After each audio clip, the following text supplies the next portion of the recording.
Hai, Assalamualaikum warahmatullahi wabarakatuh. Hari ini saya menjelaskan tentang ASCAP nefrotik sindrom pada anak. Untuk orang awam, biasanya mereka bilangnya ginjal yang bocor, makanya ada berbagai macam gejala yang meliputi karena ginjalnya bocor tadi. Disimak ya.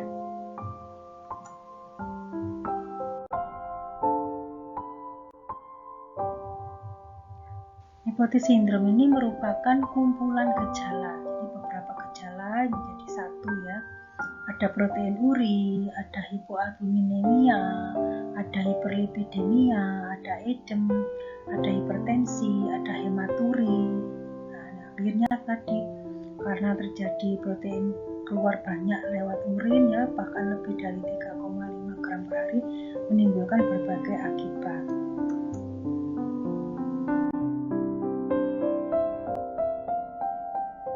Untuk jenis dari nefrotik sindrom sendiri ada dua.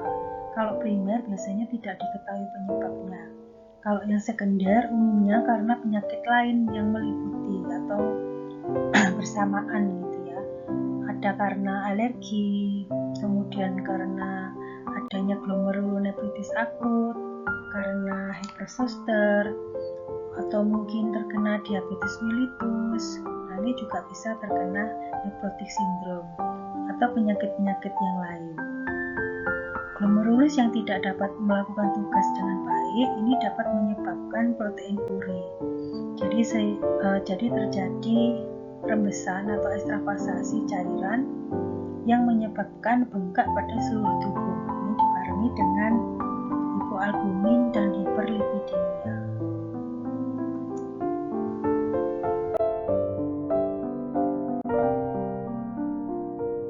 Untuk manifestasi utama yaitu edem atau bengkak ya.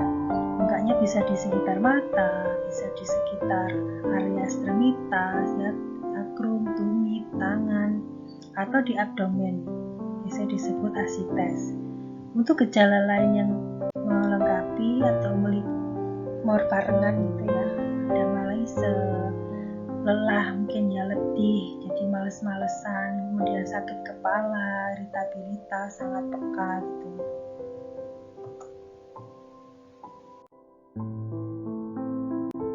Untuk penyebabnya itu idiopatik. NS ini atau nefrotik sindrom ini paling sering ditemukan pada anak-anak. Sekitar 70-80% kasus itu terdiagnosis sebelum mereka mencapai usia 16 tahun. Untuk insiden tertinggi biasanya pada usia 6-8 tahun.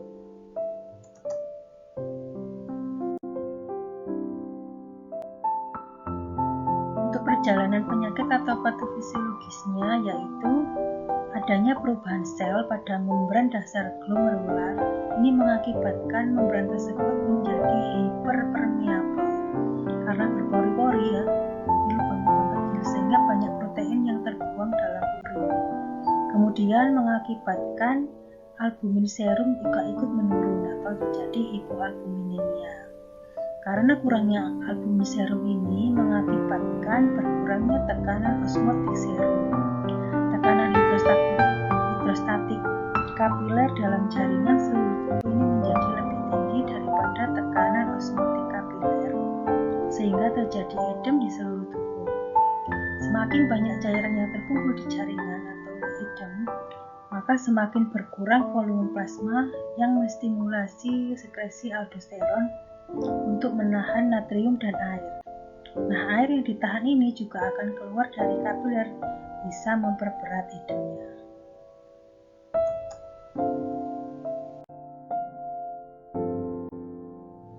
Untuk evaluasi diagnosis menggunakan urinalisis, yaitu mengukur kadar protein dalam urin secara mikroskopik ya, ditemukan adanya hematuria, kemudian ada endapan pada urin, bahkan mungkin urinnya berbusa. Untuk urin 24 jam protein meningkat dan creatinine clearance-nya menurun. Bisa juga dilakukan biopsi dengan memasukkan jarum ke dalam ginjal. Kemudian dilakukan pemeriksaan histologi jaringan ginjal untuk menegakkan diagnosis.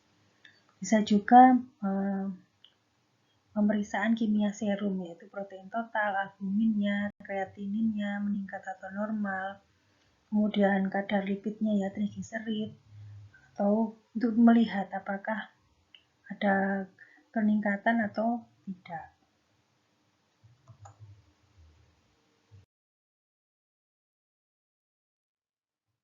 Penanganan yang dilakukan ini fokusnya untuk pengendalian edem, karena tadi ya manifestasi utamanya edem untuk NS ini. Jadi adanya penurunan protein urin dan juga pertahanan kesehatan umum dari pasien, keadaan umumnya harus dipertahankan. Kemudian melakukan pemeriksaan secara periodik untuk protein urin dan juga fungsi ginjal. Ya, ini untuk tujuannya mengevaluasi respon pasien terhadap pengobatan yang diberikan.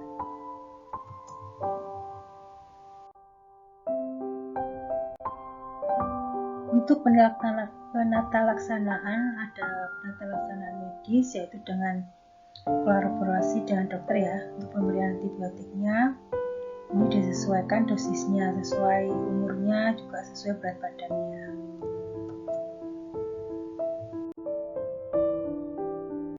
Kemudian kalau ada hipertensi juga dilakukan pengobatan hipertensinya, karena dapat terjadi hipervolemia, sehingga dianjurkan untuk membatasi asupan cairan.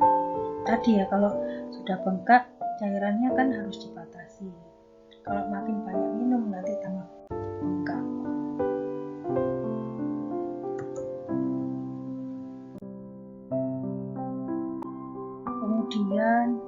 Kemudian pemberian furosemid atau lasik untuk mengurangi tadi bengkak yang di dalam tubuh secara intravena, yaitu 1 mg per kilogram berat badan per hari dalam 5-10 menit. Tidak berakibat buruk pada hemodinamika ginjal dan filtrasi glomerulus. Jadi ini untuk mengurangi edemnya tadi, dan juga bisa mengurangi sesak, karena kalau pasien edem biasanya juga ada sesak. Bila timbul gagal jantung, maka bisa diberikan obat-obat untuk mengurangi keluhan dari jantungnya, misalnya diberi digitalis sedatif dan oksigen.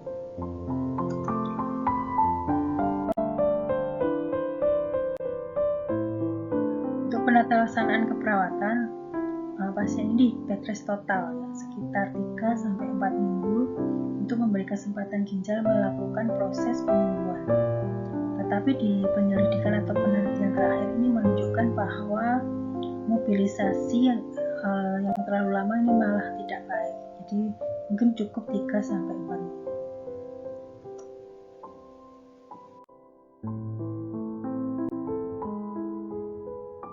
Kemudian untuk dietnya, pada pasien NS ini diberi terapi RPRG, rendah protein, rendah garam, yaitu sekitar 1 gram per kilogram berat badan per hari. Metabolisme protein ini akan menghasilkan ureum, maka pada pasien dengan masalah glomerulus akan semakin memperberat peningkatan bun dan kreatinin serum. Bila suhu tinggi biasanya diberi makanan lunak, tetapi kalau sudah normal suhunya bisa diberikan makanan yang biasa. Bila ada aluri atau muntah, maka diberikan infus ya, biasanya dengan larutan glukosa 10%. Pada penderita tanpa komplikasi, pemberian cairan sesuai dengan kebutuhan.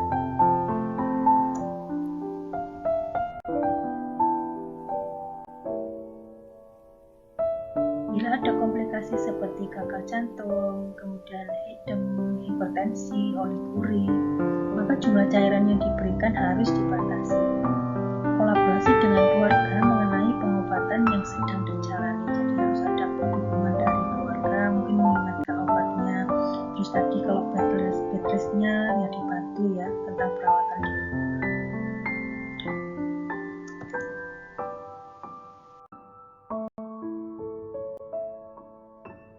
Komplikasi yang bisa terjadi pada NS ini yaitu hipervolemi atau tromboemboli, trombosis vena renal, trombosis vena dan arteri ekstremitas, gangguan metabolisme, dan progresif bisa menjadi gagal ginjal. Makanya harus benar-benar ketat untuk pengawasannya.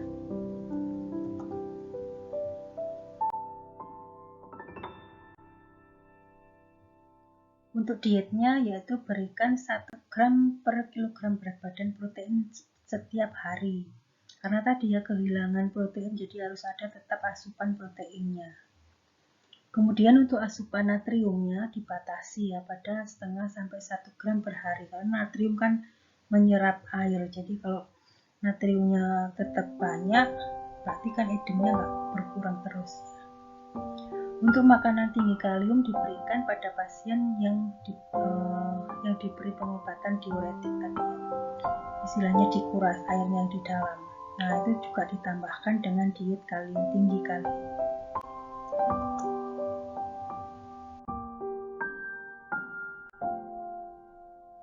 Untuk pemeriksaan penunjang biasanya dilakukan pemeriksaan lab urin. Nah, ditemukan adanya protein urin bisa positif 1 sampai dengan positif 4. Juga biasanya ada darah atau hematuria yang mengakibatkan urinnya berwarna kemerahan, bahkan merah gelap ya, seperti kopi. Nah, secara mikroskopik, sedimen kemih tampak adanya silinduria atau banyak silinder dalam kemih, kemudian ada sel darah merah tadi karena hematuri, dan juga ada eritrosit. Kemudian untuk BC prajenis urin biasanya juga tinggi dan juga bisa dilakukan biakan kuman untuk menentukan penyebab Streptococcus atau karena infeksi Streptococcus.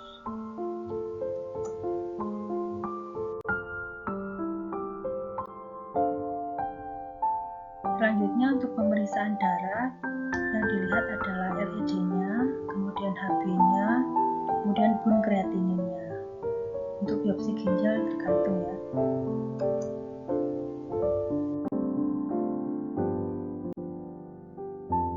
Untuk manajemen hipervolemianya, biasanya yang diobservasi adalah memeriksa tanda dan gejala hipervolemi, misalnya ada ortopnu, dyspnu, edem, kemudian CVP-nya meningkat, ya ini biasanya diajarkan di KNP atau di kawat darurat. Kemudian refleks hepatodikularnya juga positif, ada suara napas tambahan. Kemudian yang diobservasi adalah identifikasi penyebab hipervolemianya dan juga monitor status hemodinamik, misalnya frekuensi jantungnya bagaimana, kemudian tekan darahnya.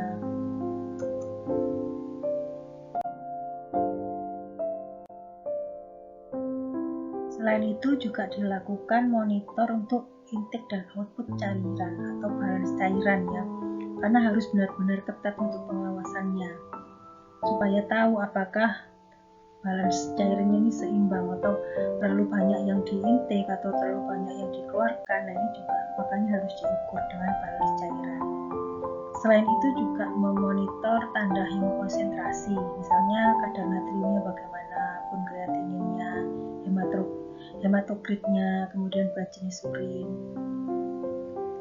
Juga monitor tanda peningkatan tekanan onkotik plasma, misalnya kadar protein dan albumin. Kemudian monitor kecepatan infus ya secara ketat, karena kalau sudah edem nanti infusnya terlalu cepat itu juga tidak baik untuk pasien.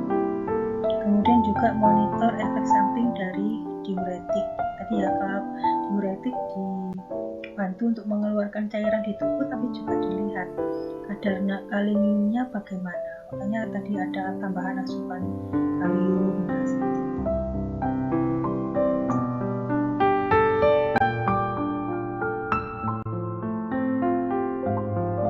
Untuk terapeutiknya, timbang berat badan setiap hari ya untuk memonitor tadi, melihat edemnya sudah ada perubahan atau tidak, kemudian asupan cairannya sudah balance atau belum. Kemudian juga bisa dilakukan meninggikan tempat tidur, karena biasanya yang edem, pasien yang edem dan tadi yang seluruh, apalagi yang anasarka ya, itu sesak biasanya, makanya ditinggikan untuk kepala tempat tidurnya.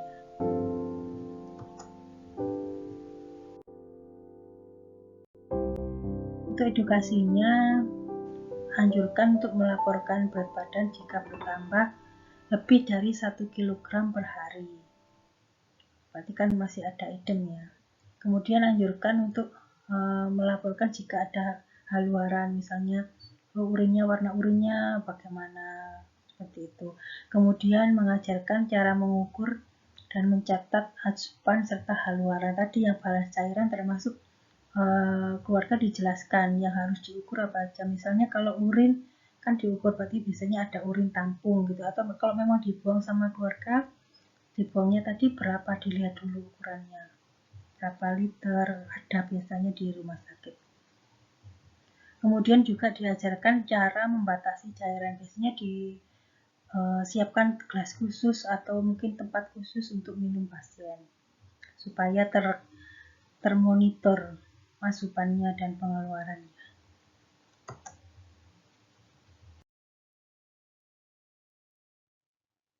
Untuk kolaborasinya biasanya untuk pemberian diuretik, kemudian penggantian kehilangan kalium tadi, atau juga bisa dilakukan pemberian CCRT, ya, Continuous Renal Replacement Therapy, atau juga bisa persiapan untuk pemasangan yang peritoneal pengganti untuk pasien-pasien yang dialisis, biasanya ada yang lewat perut gitu ya.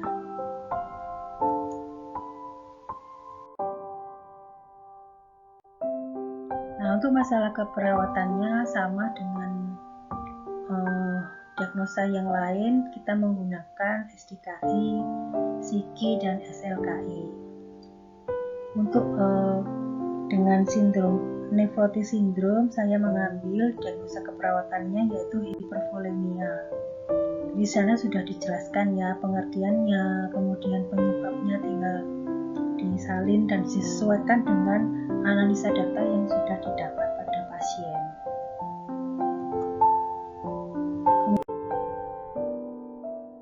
Kriteria mayor minornya juga dipantau apakah sesuai dengan masalah keperawatan yang diambil dengan analisa data pada saat awal atau analisa data.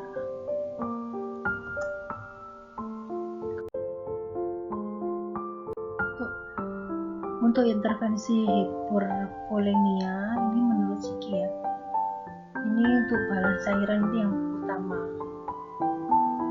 Jadi ada rumus balance cairan, yaitu cairan masuk dikurangi cairan keluar dan dikurangi IWL ya, insensible water loss. Ini tadi diajarkan tentang balance cairan. Untuk intervensi penunjangnya bisa untuk dukungan kepatuhan program pengobatan, atau mungkin memberikan edukasi tentang dialisis peritoneal yang seperti saya jelaskan di slide sebelumnya, yang lewat perut ya, seperti pada gambar itu. Jadi dialisisnya lewat perut, dialisis peritoneal, atau persiapan untuk hemodialisis ya, seperti pasien gagal ginjal itu kan dilakukan hemodialisis. Kemudian juga edukasi nutrisi parenteralnya, kemudian edukasi pemberian makanan parenteral, insersi intravena ini untuk persiapan HD tadi, atau dilakukan kateterisasi urin, manajemen nutrisi, pemantauan tanda-tanda vital. Ini semua intervensinya ada di SIKI ya, di buku SIKI.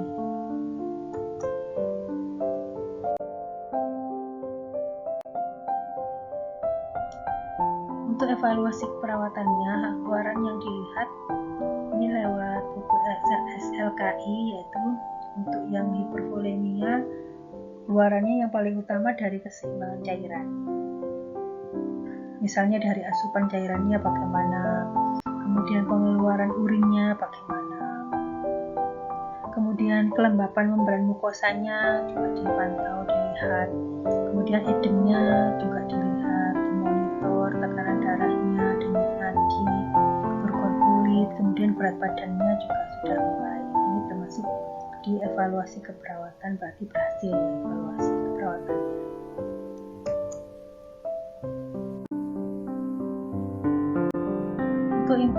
Untuk implementasi dan